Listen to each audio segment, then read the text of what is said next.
Eriku, ze Zlína vezeme 3 body za výhru 2-1. Jak popisuješ ten zápas, protože vlastně padly v první půli 2 neregulární góly a těch situací tam bylo hodně zajímavých. No, bolo to divoké.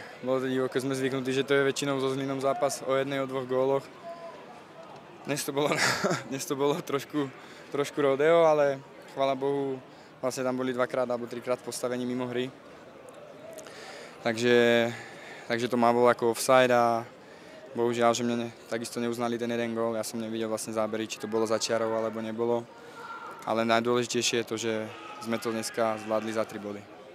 Spražila nás ta penalta na 1-1, protože po ní vlastně Zlín byl nějakou chvilku aktivnější a měl tam pár centrů, který jsme naštěstí zvládli uskákat do toho vlastně tvýho nakonec neregulárního gólu na 2-1. Tak Zlín má veľmi vysokých hráčov a vedeli sme, že nebudú nič komplikovať a keď to pôjde, tak to budú vlastne len kopať na našu obranu a budú sa využiť každého faulu, aby mohli mať standardky, čo sa im aj darilo vlastne, boli v tom nepríjemní. Ale myslím si, že naši chalani sa tam možno na 1, na 2, 3 situácie s tým vysporiadali veľmi dobre v obrane.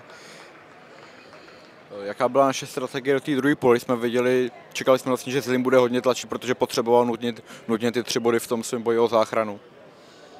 Presne tak, ale my sme si povedali v kabíne, že nič, nejdeme tu brániť.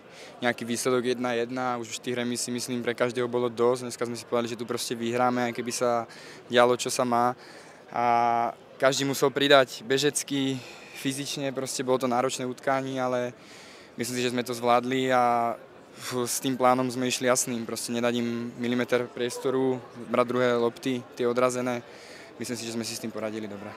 Rozhodl se zápas s Dloubáčkem, byla to tvoje první myšlenka, jak to chtěl zakončit, nebo si chvilku váhal, jak tu situaci vyřešíš? Prvý moment bol, že som videl, že vlastne dostal, vyšprintoval proti mne, alebo teda aspoň tak som to videl. Takže tam nebolo moc špekulovania na nejaký obstrel a už som videl, jak sa zasekol, vlastne zostal stáť, tak som ho skúsil obnúť a vyšlo to.